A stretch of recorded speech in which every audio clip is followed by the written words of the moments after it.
कि जब आपका शिफ्ट है उससे पहले के जितने भी पेपर्स आ रहे हैं उसको जरूर विद सॉल्यूशन देख के जाएं।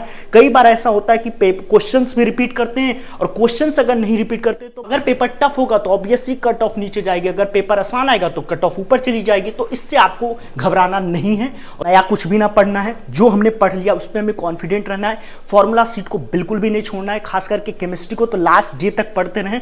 बिकॉज मैं अपने के कुछ बच्चे वैसे भी होंगे जो बिहार यूपी से देख रहे होंगे, तो आई एम डाउटिंग बिहार का सर्विस कैसा है, बट फिर भी आपको एक बार के लिए अपने जो एग्जामिनेशन सेंटर है वहां पे जाकर के खुद विजिट कर लेना चाहिए, जिससे कि आपको बिल्कुल फील आ जाए। आईआईटी में जाकर के इंजीनियरिंग ही करोगे, कंप्यूटर साइंस ही लोगे, या जो भी आपका स्पेशलाइजेशन उसी में कुछ करोगे, आप बहुत कुछ कर सकते हो। और आईआईटी का जो टैग है वो काफी ज्यादा इंपॉर्टेंट है और उसका ये जो फर्स्ट डोर है वो जेईई मेन होगा, तो इसमें बहुत ही शानदार रैंक लाएं।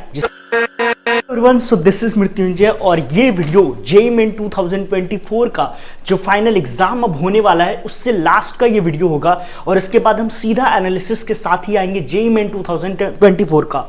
तो ये वाला वीडियो में मैं ये नहीं बताऊंगा कि आपको क्या पढ़ना है क्या नहीं पढ़ना, ऑलरेडी मैंने सारी वीडियोस बना रखी है। तो इस वाले में मैं सिर्फ ये बताऊंगा कि आपको किन किन बातों का ध्यान रखना है जेईई मेन 2024 में अपीयर होने से पहले।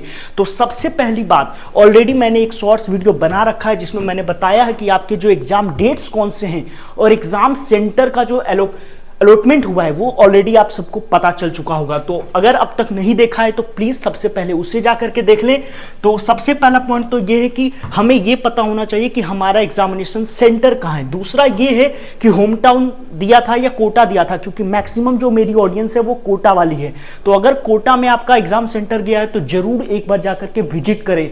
ये नहीं कि कोटा में ही हम तो ढूंढ लेंगे, नहीं, कोई भी जो सेंटर है एक बार जाकर के आप तसल्ली से जाकर के देख लो अगर कोटा में है, और अगर आपका होम टाउन में है तब पर भी जाकर के एक बार एग्जामिनेशन सेंटर को जरूर देख लें और उसका हिस्ट्री भी पता कर लें कि कैसा होता है, सो दैट कि आप मेंटली प्रिपेयर्ड रहो कि आपका जो सेंटर है वो कैसा है।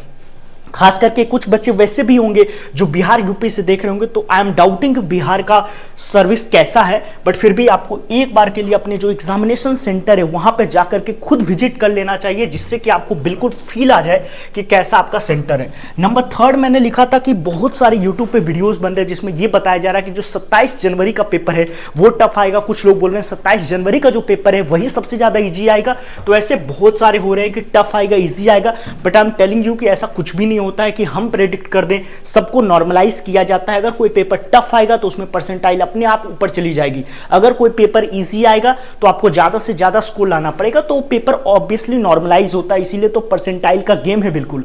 तो इससे कोई फर्क नहीं पड़ता है कि आपका पेपर टफ है या इजी है।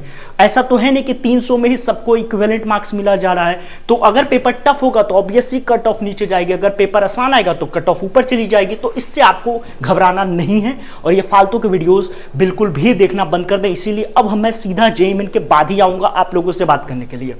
नंबर फोर्थ की बात करें, paper analysis of previous shifts. वैसे तो मैं भी जाऊंगा सेंटर्स पे और मैं बच्चों से बात करूंगा, उनके रिएक्शंस भी लूंगा कि पेपर जैसे ही खत्म होगा, बट आपको भी ये ध्यान रखना है कि जब आपका शिफ्ट है उससे पहले के जितने भी पेपर्स आ रहे हैं उसको जरूर विद सॉल्यूशन देख के जाएं। कई बार ऐसा होता है कि क्वेश्चंस भी रिपीट करते हैं और क्वेश्चंस अगर नहीं रिपीट करते तो पेपर का जो पैटर्न होता है वो तो बिल्कुल ही रिपीट करता है। तो कम से कम 15 से 20 नंबर तो आप बढ़ा ही लोगे अगर पेपर का आप एनालिसिस कर लेते हो प्रीवियस शिफ्ट्स वाले सारे पेपर को देखते हुए। तो ये बहुत ज्यादा इंपॉर्टेंट है और फर्स्ट डे का तो मैं भी एनालिसिस लाऊंगा, इवन रेजोनेंस वाले भी सॉल्यूशंस वगैरह बनाते हैं, तो उसको देखना बहुत ज्यादा जरूरी है। आई एम टेलिंग यू, बहुत काम का है। ऑब्वियसली अब एक हफ्ते के आसपास बचा है तो नया कुछ भी ना पढ़ना है। जो हमने पढ़ लिया उस पर हमें कॉन्फिडेंट रहना है। फॉर्मूला सीट को बिल्कुल भी नहीं छोड़ना है, खास करके केमिस्ट्री को तो लास्ट डे तक पढ़ते रहें।